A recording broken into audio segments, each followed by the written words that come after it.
Be silent and get everything. The sun had barely risen over the quiet town of Willow Creek when Henry Caldwell stepped into his father's old barber shop. The shop had been in the family for 3 generations, and though Henry had never been much of a talker, he had inherited the skill of a steady hand and a keen ear. People in town often said that Henry was the quietest man they knew. He didn't engage in gossip, didn't argue, and never raised his voice.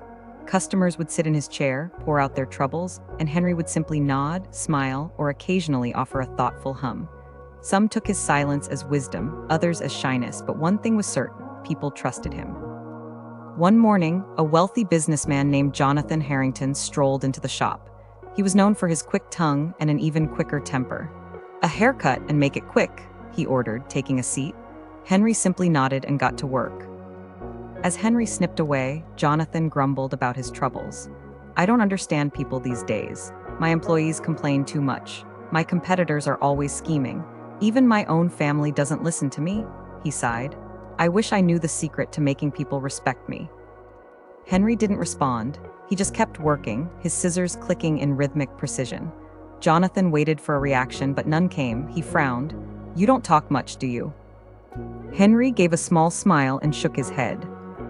Jonathan huffed. "Maybe that's your trick, silence. People respect what they don't understand." He thought for a moment, then leaned forward. "Tell me, Henry, has staying quiet ever gotten you anything?" Henry paused for a moment before giving the faintest nod. Jonathan smirked. "Like what?"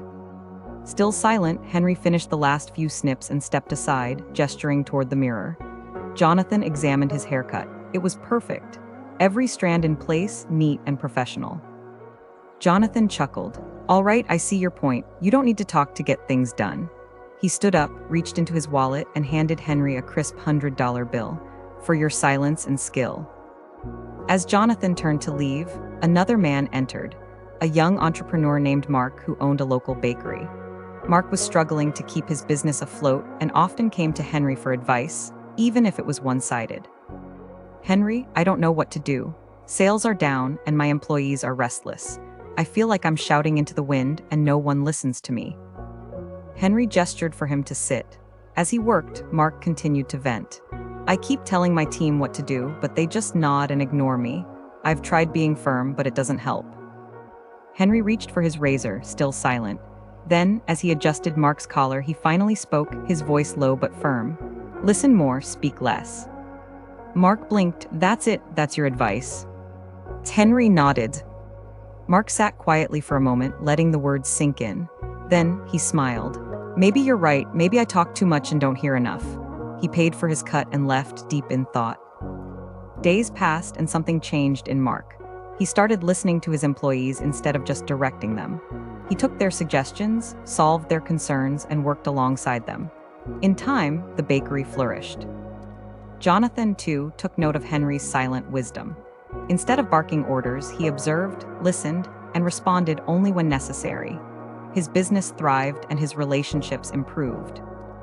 One evening, both men returned to Henry's shop at the same time, exchanging surprised looks. They turned to Henry, who was sweeping the floor.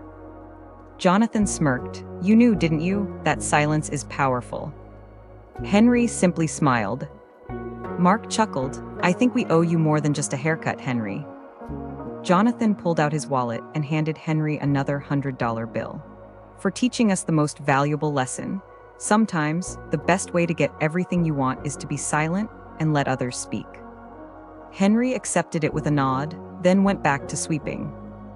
He had everything he needed: